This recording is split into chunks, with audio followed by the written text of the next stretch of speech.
What's up, guys? Dahi Raids here. So, we are looking at the hero's path. Doesn't look too daunting, honestly, unless one wants to go for everything. The first thing you're going to want to do is you need to come down either the left or the right path. They are the exact same in cost across all of the metrics here. However, what will impact your decision is if you're going for Skorid Soul, it will be slightly more efficient to come down the left-hand path. So yeah, it's pretty handy.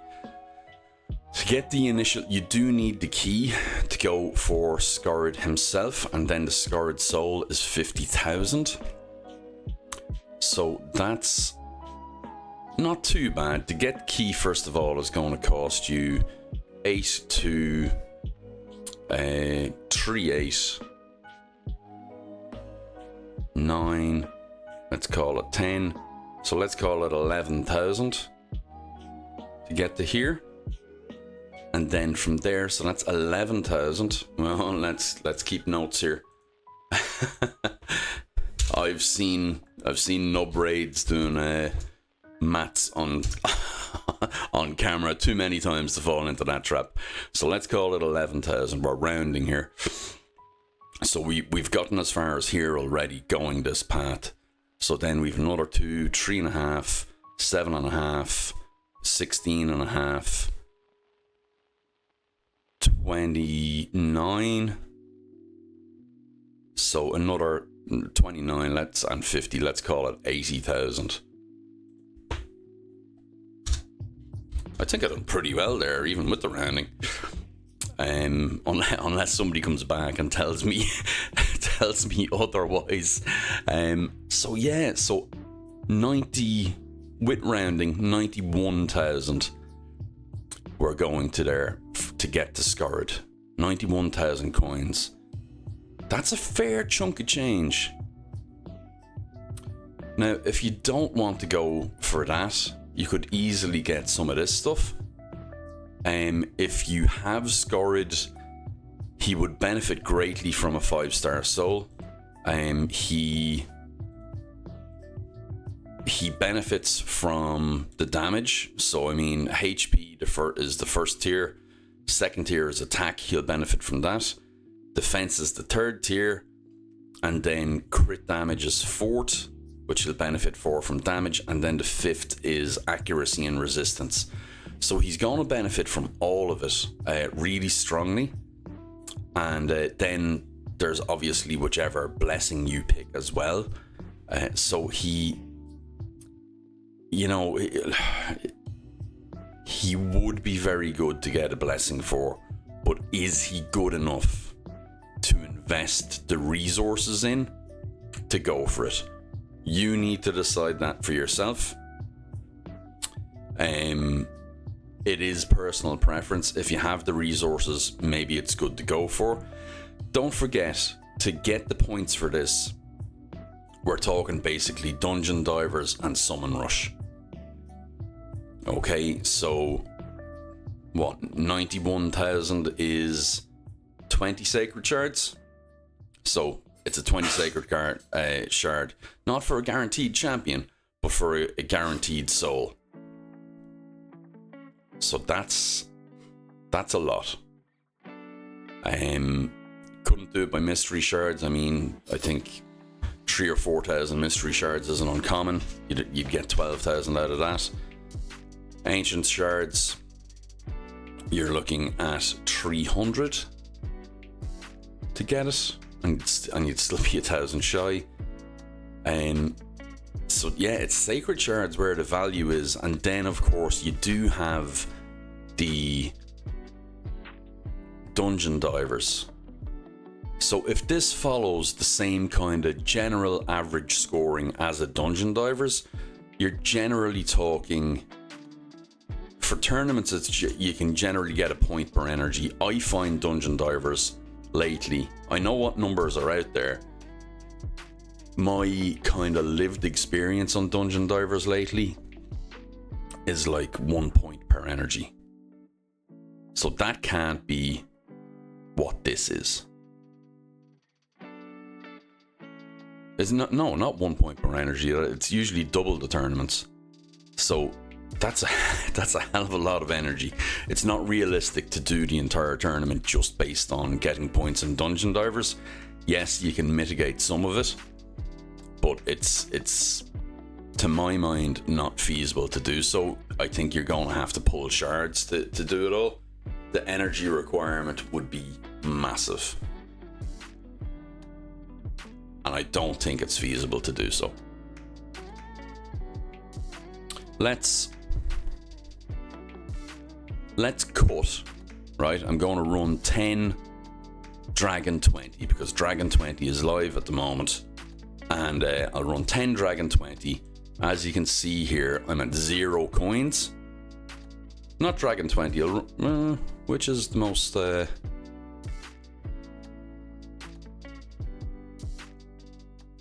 Dragon 20 or Dragon Hard 10, but I'll cut now and let you know.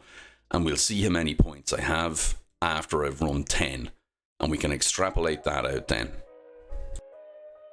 So we can see that that's 5 done runs done even.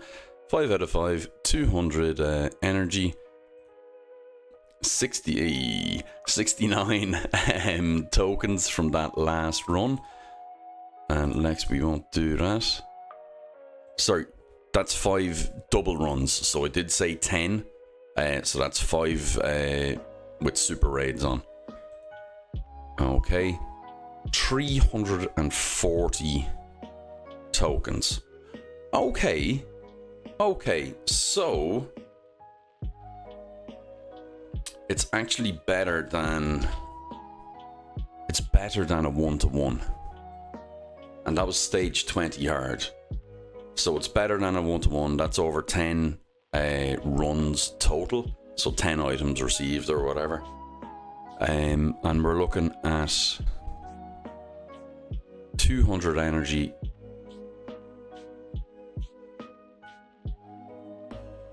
Gave 340.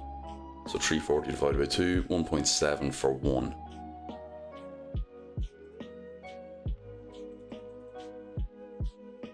So, okay, 1.7 for 1. So if we look at 90,000...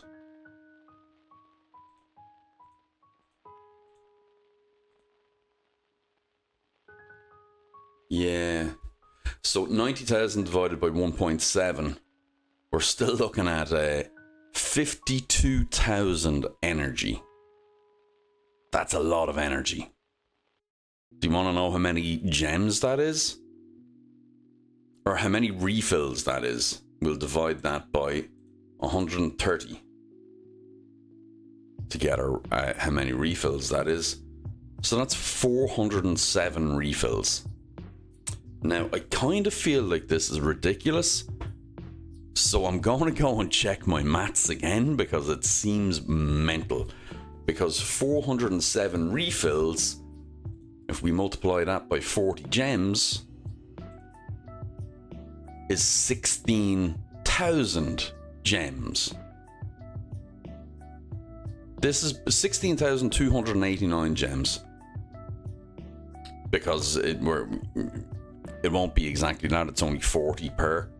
But to get that, it's over 16,000 gems, guys. Unless you pull, you summon champions. So the big ticket to reduce it is sacred shards. Because you're not doing this. There's no way anybody's investing that level of gems or energy into getting a soul. Like, even though it's a good soul, it's a 5-star soul and it'd be good for that champion, the juice is not worth the squeeze. Timothy Oliphant, girl next door. Is the juice worth the squeeze? No, it is not. We obviously have this progressive boost on. So, like, I mean, if you want to pull for any of these champions, and by the way, if I was pulling for anybody it would be Otorion, who is fantastic. Just for this move alone. Attacks all enemies 2 times. Enemy max HP hit. And decrease attack and block buffs. He's really good, and I really want him, and I don't have him, so I would pull for him. But as anybody who tuned into my birthday shard pull video the other day, you'll notice I have nothing left. I pulled everything. That's my bad. Hey, that's life. And the other thing here is Acrizia is there, and I would also love Acrizia. So look, there's some good champions to pull for. I personally would definitely pull for Otorion and Acrizia if I could. They are the 2 best champions there, I think, unequivocally, for boss fights, for Hydra, for everything. Calvalax is good, but kind of outdated. If you already have a Calvalax and you have a Reset and a Alanaril or a Zavia, then you have a Doom Tower team that'll get you through pretty much everything. But yeah, you have to have those resources to pull. And if you pull them, they're gone. You need a lot to be able to get up to the level that you want to get into in this hero's path. And the Asgard Divide stuff is going to be dropping soon. So you're going to want all of your resources to get those new champions as well.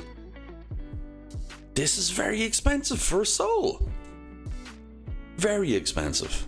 I just don't see the value in it. And I got Skorid. I would like to get that soul. If this had perfect souls, or even no, that is a perfect soul. The other ones. But if it had the stages that you could get 1, 2, 3, 4, and then 5, I'd be enticed into doing some of this. For me, with it being an all or nothing 90,000 point soul, it's a flat out no from me. I'm good, thanks. You can keep your soul. You can keep your... I might get some of the bits purely from maybe running dragon or something. And that's it. I'm not going to bother. So what I would advise people is, if you are going to be running dragon and spider for the faction stuff, or not faction stuff, the league stuff, or whatever the overall term is, I would use those points to come down this side. Get yourself a 6-star speed glyph. Is that 6 or 5? It's 5. But yeah, the stuff down this side seems to be decently valuable. Get that and then tap out. You could even, maybe if you do enough, go down both sides and just use it as getting free stuff. Don't be tempted into pushing a bit further and trying to get more, because there's no value. Sorry guys, that's my read on the situation. Much as I would love to have Skorid Soul, I don't like being a negative Nelly about stuff, but the maths doesn't maths for me. So that's me. Thanks for joining me. Dahi Raids out. Like and subscribe. Have a good one, guys. Bye bye.